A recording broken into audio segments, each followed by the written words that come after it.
अगर हमारे आरक्षण के ऊपर उंगली उठाई जाएगी तो हम सड़कों पर आएंगे, सीधी सी बात है। बुलबुलों के पंजों में बाज नहीं रहते और बुझ दिलों के सीने में राज नहीं रहते। जिस कौम को पड़ जाए सर झुका के चलने की आदत, उस कौम के सर पे कभी ताज नहीं रहते। और याद रखिएगा, झुके हुए कंधों से जंग नहीं लड़ी जाती कभी भी।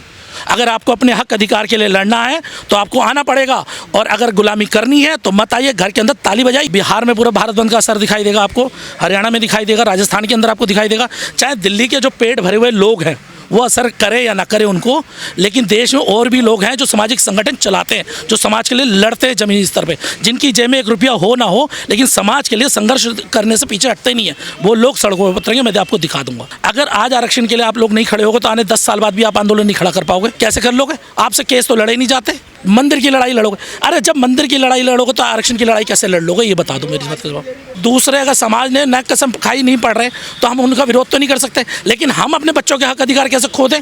और जब कोई बड़े बदलाव होते हैं तो थोड़ा बहुत असर होता है, ऐसा नहीं। जब मैं अपने पिछले 2 अप्रैल वाले आंदोलन में भी निकला था ना, तो घर पे कह के आया था मैं वापस नहीं आऊँगा। हम इसलिए समर्थन कर रहे हैं क्योंकि समाज की लड़ाई है, और समाज जब भी आगे आएगा तो हम लोग हमेशा साथ रहेंगे, चाहे कोई भी है या ना है। समाज बटा हुआ ना 2 भागों में। देखिए, जिसका पेट भरा है वो बटेगा, जिसके पेट में कुछ है नहीं वो लड़ेगा। क्योंकि जब क्रीमी लेयर लगेगा कोई करोड़पति के तो कोई असर होना नहीं है, चाहे कोई भी हो।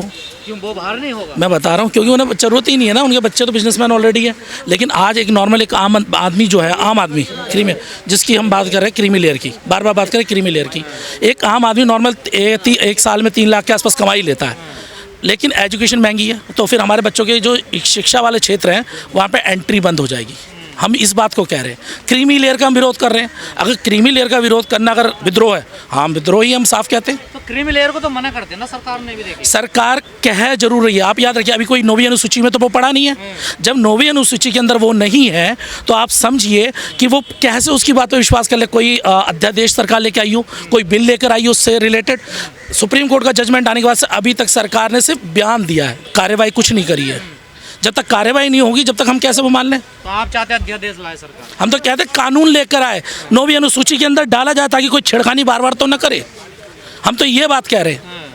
तो यहाँ छेड़खानी कहाँ, यहाँ वर्गीकरण किया गया सुप्रीम कोर्ट द्वारा, वो भी सरकार द्वारा। देखिए, वर्गीकरण जब हुआ और कई वाल्मीकि समाज के भाइयों ने उल्टी सीधी बातें कहीं सोशल मीडिया पे आके कि लठ बजाएंगे, ये करेंगे, वो करेंगे, हमने उन्हें कभी भी गलत तरीके से उन्हें जवाब नहीं दिया। हमने कहा आप हमारे भाई हो और हम आपके साथ खड़े हैं, लेकिन उसके बावजूद भी ना हमने उनका विरोध किया। और ये मेरा अधिकार है, अगर हमारे आरक्षण के ऊपर उंगली उठाई जाएगी तो हम सड़कों पर आएंगे, सीधी सी बात है। तो आप 21 तारीख को भारत बंद करेंगे? हम लोग हैं, सिर्फ मैं नहीं कर रहा, देश के तमाम लोग कर रहे हैं। आप समर्थन में? हम समर्थन में, खुला समर्थन में। मैं बता दूं आपको, जो हमारी अभी इनपुट, हमारे जो जानकारी है, पूरा बिहार में पूरा भारत बंद का असर दिखाई देगा आपको, हरियाणा में दिखाई देगा, राजस्थान के अंदर आपको दिखाई देगा। चाहे दिल्ली के जो पेट भरे हुए लोग हैं वो असर करे या ना करे उनको, लेकिन देश में और भी लोग हैं जो सामाजिक संगठन चलाते हैं, जो समाज के लिए लड़ते हैं ज़मीनी स्तर पे, जिनकी जेब में 1 रुपया हो ना हो लेकिन समाज के लिए संघर्ष करने से पीछे हटते नहीं है। वो लोग सड़कों पर उतरेंगे, मैं आपको दिखा दूंगा। मतलब जो दिल्ली के जो अपने आप को ठेकेदार समझ रहे हो, ठेकेदार ना समझे। मैं ठेकेदारों की बात नहीं कर, मैं ये क्या नहीं रहा ठेकेदार। समाज का अपने आप को ठेकेदार समझ, अब लोगों में ये आ गई है ना, स्थिति बन चुकी है। अगर आप समाज के साथ खड़े नहीं हो सकते तो समाज के उस विरोध भी ना करो ना। अगर हमारे किसी भाई ने ऐलान कर दिया, मान लिया हमने किसी भाई ने ऐलान कर दिया, और उसके बाद पे आपको सोचना चाहिए कि क्यों ऐलान करा। अगर आज आरक्षण के लिए आप लोग नहीं खड़े होगे तो आने 10 साल बाद भी आप आंदोलन नहीं खड़ा कर पाओगे। कैसे कर लोगे? आपसे केस तो लड़े नहीं जाते।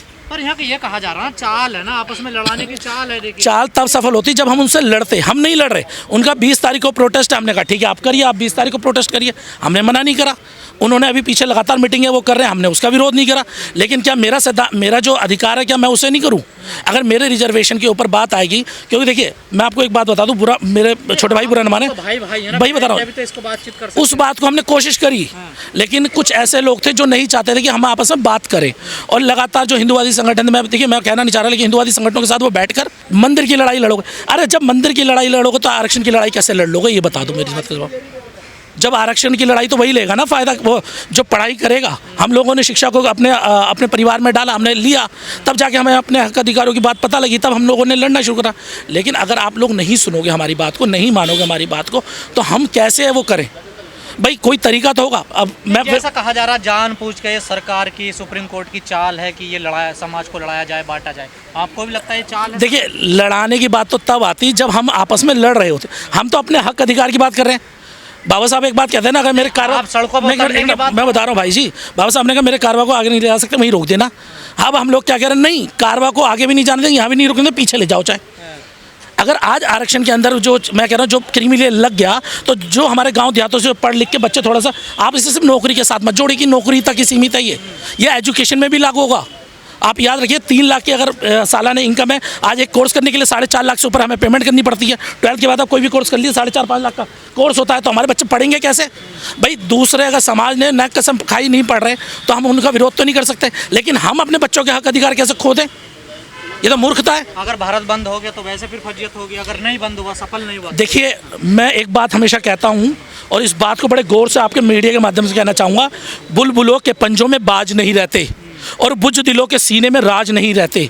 जिस कौम को पड़ जाए सर झुका के चलने की आदत, उस कौम के सर पे कभी ताज नहीं रहते। और याद रखिएगा, झुके हुए कंधों से जंग नहीं लड़ी जाती कभी भी। अगर आपको अपने हक अधिकार के लिए लड़ना है तो आपको आना पड़ेगा, और अगर गुलामी करनी है तो मत आइए, घर के अंदर ताली बजाइए। मैं साफ कहता हूँ। तो किससे है आपकी लड़ाई? हम तो सरकार से लड़ रहे हैं ना, हम तो सरकार से खुली लड़ाई लड़ रहे हैं। हम तो कह रहे हैं जो हमारे हक अधिकार है उस पर डाका ना पड़े, डाल दो 9वीं अनुसूची। सरकार कह रही है ना हम रिजर्वेशन में छेड़खानी नहीं कर रहे, तो क्यों नहीं 9वीं अनुसूची में डाल रहे? डालो ना।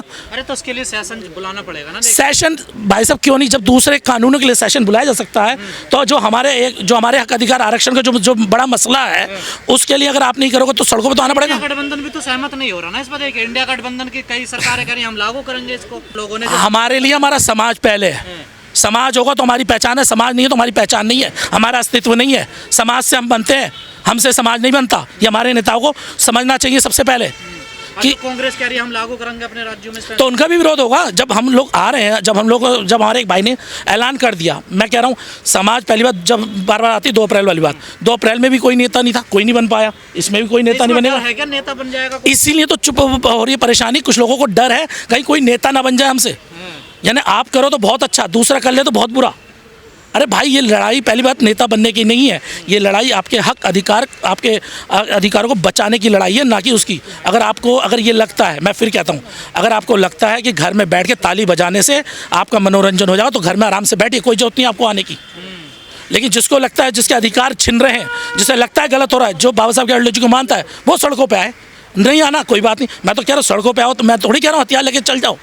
मैं तो कह रहा हूँ शांतिपूर्वक आप प्रदर्शन करिए। पिछली बार भी हम लोगों ने जब दिल्ली के अंदर करा था तमाम संगठनों के साथ, सड़कों पे आती है तो काबू नहीं रहता ना। सर पिछली बार भी हो दिल्ली में, बताइए कोई एक केस हुआ हो? जब हम दिल्ली में हम सब लगे हुए थे, क्या दिल्ली में कोई केस हुआ? नहीं हुआ। हम लोग शांतिपूर्वक गए। नहीं, दिल्ली में नहीं हुआ तो देश तो बहुत बड़ा है ना। देखिए भाई, याद रखिएगा, अगर आपके परिवार में कोई हमला कर दे तो आप ये तो कहोगे नहीं कि भैया मार दे, बाद में देखा जाएगा। सीधी सी बात है, और कानून भी इसकी इजाज़त देता। मैं सीधी बात कर रहा हूँ, अगर कोई मुझे जान से मारने आएगा तो मैं कह दूँ मार दे भाई। और जब कोई बड़े बदलाव होते हैं तो थोड़ा बहुत असर होता है, ऐसा नहीं। जब मैं अपने पिछले 2 अप्रैल वाले आंदोलन में भी निकला था ना, तो घर पे कह के आया था मैं वापस नहीं आऊँगा। ये अलग बात है कि फिर मैं घर पहुँच गया। अगर वहीं पे कुछ केस हो जाता तो क्या मेरे घर वाले? क्या तैयारी आपकी किस तरह? देखिए, हम लोगों ने तमाम दिल्ली के सामाजिक संगठनों से बात करी है और उन लोगों का बड़ा अच्छा समर्थन मिल रहा है। और वो लोग ये कह रहे हैं, उन्हें एक जगह नहीं पता थी कहाँ पर हम लोग इकट्ठा हों। ये बात जैसे हमने पिछली बार थोड़ा सा कर दिया था कि सारे लोग सीपी के आसपास में हम सब मिलेंगे, लेकिन इस बार ये चीज़ नहीं हो पा रही थी कन्वे।